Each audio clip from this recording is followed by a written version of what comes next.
This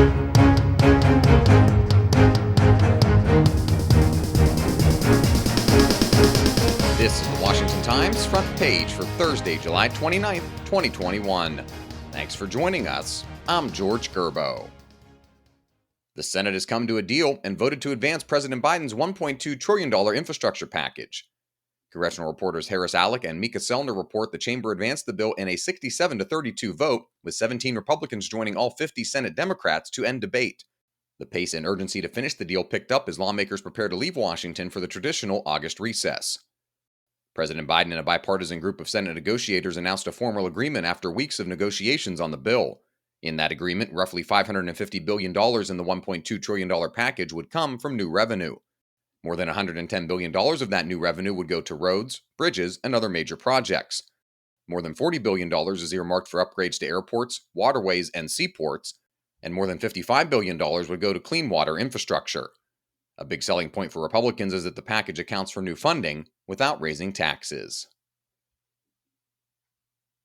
Public and private employers seeking to mandate a COVID-19 vaccine are bolstered by a Department of Justice opinion and a high-profile legal victory in Texas.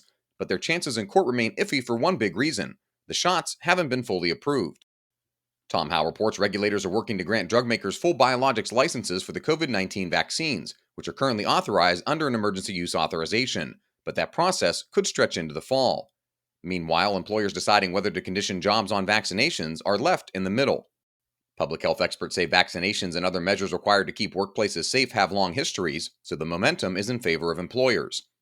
Others might not want to vex their employees and create division in the workplace at a tenuous time in the pandemic fight and economic recovery.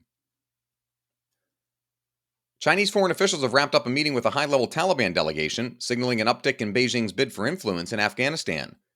National Security Team leader Guy Taylor reports China said in a statement after the meeting they believe the Taliban will play an important role in the process of peaceful reconciliation and reconstruction in Afghanistan.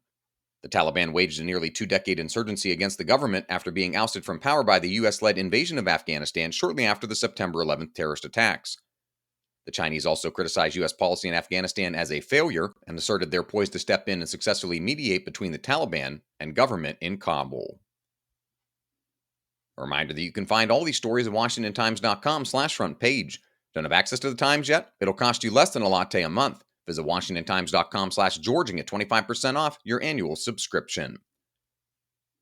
Legislation moving through Congress would fund the development of capabilities to track space trash and establish a federal office to monitor objects in space. Ryan Lovelace reports a boom in the commercial space industry and increased space exploration by other countries is cluttering the road to the final frontier with piles of space junk and traffic jams.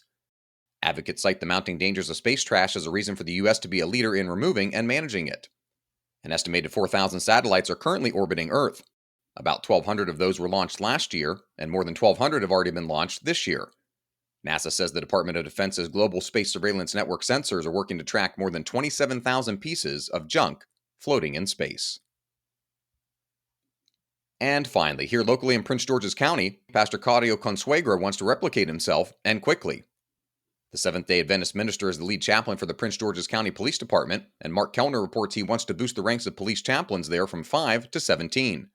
With the exception of a few paid police chaplains in cities such as New York and Los Angeles, Consuegra said all police chaplains are typically volunteers.